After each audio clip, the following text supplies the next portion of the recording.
Hello guys, welcome back to our channel Abhyasam Management Academy. So in this video lecture we are going to discuss about the Minimum Wages Act 1948.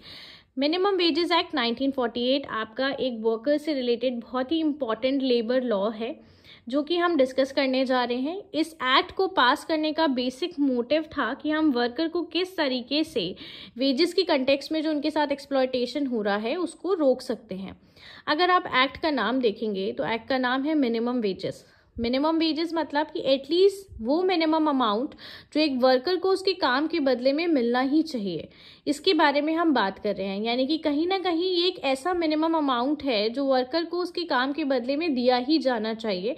इसके बारे में government इस act में discuss करती है। इस act की अगर हम इन्फोर्समेंट की बात करें तो ये एक्ट आपका 15 मार्च 1948 को इन्फोर्स किया गया था। इस एक्ट में टोटल 31 सेक्शन एंड 1 शेड्यूल है।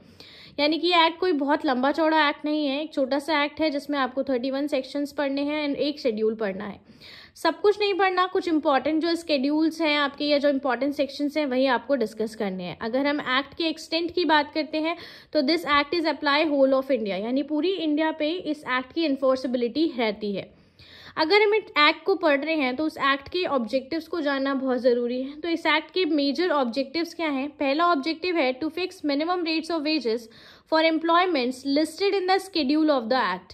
यानी एक्ट में जो शेड्यूल दे रखा है, इस शेड्यूल में जो आपकी एम्प्लॉयमेंट लिस्टेड हैं उन सभी एम्प्लॉयमेंट के लिए क्या मिनिमम रेट्स ऑफ वेजेस होनी चाहिए, किस तरीके से वो minimum rates of wages fix की जानी चाहिए या किस तरीके से वो minimum rates of wages fix होंगी, ये इस एक्ट का मेजर ऑब्जेक्टिव है। The next is to prevent exploitation of labour. As I told you कि आपका ये जो एक्ट बना है इसका मेजर ऑब्जेक्टिव ही है हम किस तरीके से वर्कर्स के ऊपर हो रहे एक्सप्लॉयटेशन को रोक सकते हैं।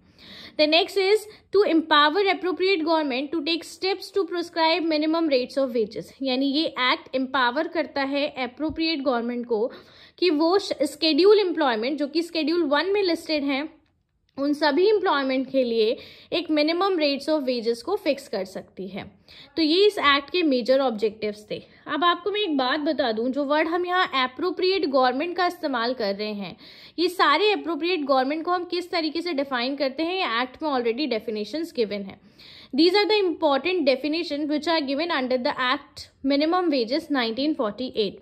The first definition is appropriate government, which is given under the section 2B.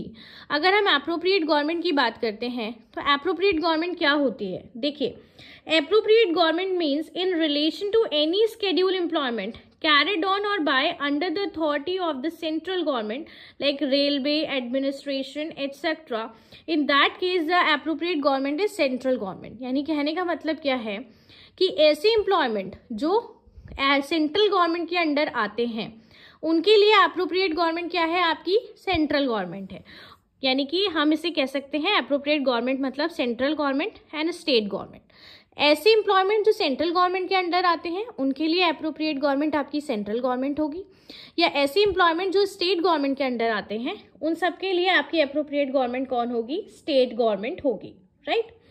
अब जो मिनिमम वेजेस एक्ट की हम बात करते हैं तो अप्रोप्रिएट गवर्नमेंट को समझना बहुत ही ज़्यादा ज़रूरी है, क्योंकि जो मिनिमम रेट्स ऑफ वेजेस हैं जो फिक्स्ड की जाएंगी और जो रिवाइज्ड की जाएंगी वो किसके द्वारा की जाएंगी? वो आपकी अप्रोप्रिएट गवर्नमेंट के द्वारा ही की जाएंगी। Appropriate government is empowered to lay down the procedure for fixing and revision of minimum rates of wages। यानी कि इस एक्ट में appropriate government को पावर दी जाती है कि वो minimum rates of wages को फिक्स कर सकती है या फिर रिवाइज कर सकती है, राइट। अब गवर्नमेंट ये काम कैसे करेगी? गवर्नमेंट को कैसे पता चलेगा कि उसको कितनी minimum rates of wages fix करनी है या कितनी मिनिमम रेट्स ऑफ वेजेस कब उसको रिवाइज करनी है या कितनी होनी चाहिए? तो इन सभी के लिए गवर्नमेंट एक एडवाइजरी बोर्ड बनाती है। जो एडवाइजरी बोर्ड एप्रोप्रिएट गवर्नमेंट को एडवाइज करने का काम करता है कि किस तरीके से उसको मिनिमम रेट्स ऑफ वेजेस को फिक्स करना है एंड रिवीजन करना है। जो मिनिमम रेट्स ऑफ वेजेस है ये टाइम टू टाइम रिवाइज भी की जाती हैं। ऐसा नहीं है कि एक बार फिक्स हो गई तो हमेशा फिक्स रहेगी, ऐसा नहीं है। मिनिमम रेट्स ऑफ वेजेस को टाइम टू टाइम रिवाइज भी किया जाएगा, राइट। अब हम बात करते हैं नेक्स्ट इंपॉर्टेंट डेफिनेशन की, दैट इज एम्प्लॉय। एम्प्लॉय कौन है? एम्प्लॉय को डिफाइन किया गया है सेक्शन 2I में। आप सभी को पता है एम्प्लॉय कौन होता है, बट फिर भी अकॉर्डिंग टू द सेक्शन अगर हम डेफिनेशन के थ्रू जाते हैं तो एम्प्लॉय कौन है? Employee means employed to do any work, जिसको किसी भी काम को करने के लिए एम्प्लॉयड किया गया है। अब वो जो एम्प्लॉयड किया गया है एम्प्लॉय को, वो वर्कर आपका स्किल्ड भी हो सकता है, अनस्किल्ड भी हो सकता है, सेमी स्किल्ड भी हो सकता है, मैनुअल वर्क के लिए भी एम्प्लॉय किया जा सकता है या क्लैरिकल वर्क के लिए भी एम्प्लॉय किया जा सकता है, राइट। तो किसी भी काम के लिए अगर किसी को आपने हायर किया है, या तो वो स्किल्ड काम है, अनस्किल्ड काम है, सेमी स्किल्ड काम है, मैनुअल वर्क है या क्लैरिकल वर्क है, वो सभी एम्प्लॉय की कैटेगरी में आते हैं। और इस काम के बदले आप उनको क्या दे रहे हैं? आप उनको कोई ना कोई रिवॉर्ड दे रहे हैं, reward in sense wages, right. और ये सभी एम्प्लॉयमेंट क्या है? एक स्केड्यूल एम्प्लॉयमेंट है, यानी कि स्केड्यूल एम्प्लॉयमेंट मतलब अभी जो हमने बात करी जो स्केड्यूल 1 में गिवन है, तो स्केड्यूल 1 में जो एम्प्लॉयमेंट गिवन है, उन सभी एम्प्लॉयमेंट में अगर कोई भी वर्कर हायर किया जाता है और उसके बदले में उसको कोई आपको रिवॉर्ड दे रहे हो, जिसे हम वेजेस कह रहे हैं, वो आपका एम्प्लॉय कहलाता है। अब एम्प्लॉय की डेफिनेशन में आपको एक चीज़ याद रखनी है, इसमें आपके आउट वर्कर्स भी इंक्लूडेड है। यानी कोई भी आउट वर्कर मतलब जो लाइक फॉर एग्जांपल अपने काम को बाहर ले जाके कंप्लीट कर रहे हैं, तो वो जो आउट वर्कर हैं वो भी एम्प्लॉय की डेफिनेशन में आते हैं। और क्यों एम्प्लॉय हम किसी और कह सकते हैं? अगर कोई भी ऐसा व्यक्ति जिसको अप्रोप्रिएट गवर्नमेंट कह देती है भाई ये एम्प्लॉय है, अगर गवर्नमेंट किसी को एम्प्लॉय डिक्लेयर कर देती है तो वो भी एम्प्लॉय की कैटेगरी में आ जाता है। ध्यान क्या रखना है? ध्यान ये रखना है कि इसमें आपके आर्म फोर्सेस इंक्लूडेड नहीं है।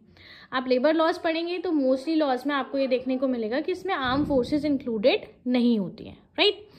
जो नेक्स्ट इंपॉर्टेंट डेफिनेशन है हमारी वो है एम्प्लॉयर की। एम्प्लॉयर की डेफिनेशन गिवन है सेक्शन 2E में। एम्प्लॉयर का मतलब क्या होता है? Employer means any person who employ one or more employees directly or through contractor, यानी कि कोई भी ऐसा व्यक्ति जो एक या एक से ज़्यादा एम्प्लॉय को हायर कर रहा है, या तो डायरेक्टली कर रहा है या इनडायरेक्टली कर रहा है।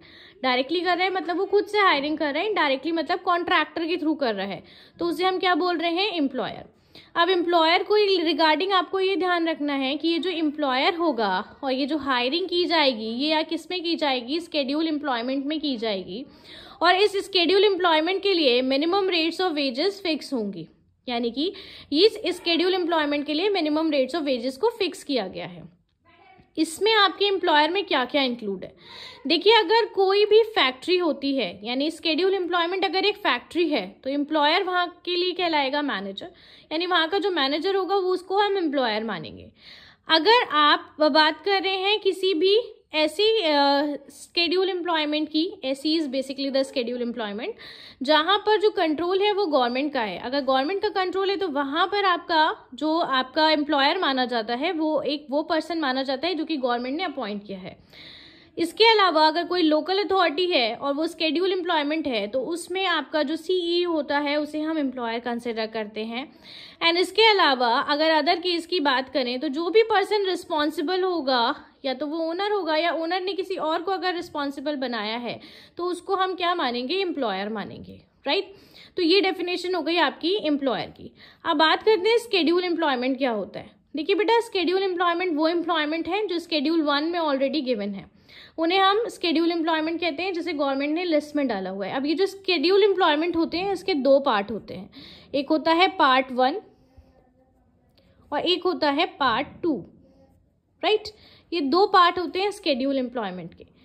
पार्ट 1 में कौन आता है, पार्ट 2 में कौन आता है, ये हम आगे डिस्कस करेंगे। पार्ट 1 में आप ये मान के चलिए कि पार्ट 2 में जो आता है आपका एम्प्लॉयमेंट जो आता है वो सिर्फ और सिर्फ एग्रीकल्चर आता है, यानी पार्ट जो स्केड्यूल एम्प्लॉयमेंट है पार्ट 2 के लिए सिर्फ एग्रीकल्चर है, यानी एक पार्ट 2 में सिर्फ हम एग्रीकल्चर को कंसिडर करते हैं।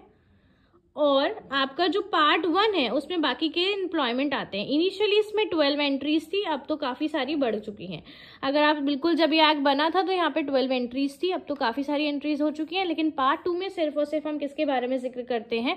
पार्ट 2 में सिर्फ और सिर्फ हम जिक्र करते हैं एग्रीकल्चर के बारे में। अब the next definition is wages. अब ये जो वेजेस की डेफिनेशन है ये हम नेक्स्ट वीडियो में डिस्कस करेंगे। इसके अलावा हम इसमें डिस्कस करेंगे fixation and revision of minimum wages, जो आपके एग्जाम के लिए काफ़ी इंपॉर्टेंट रहता है, right. Thank you guys. If you like this video please like, subscribe and share this video. Thank you.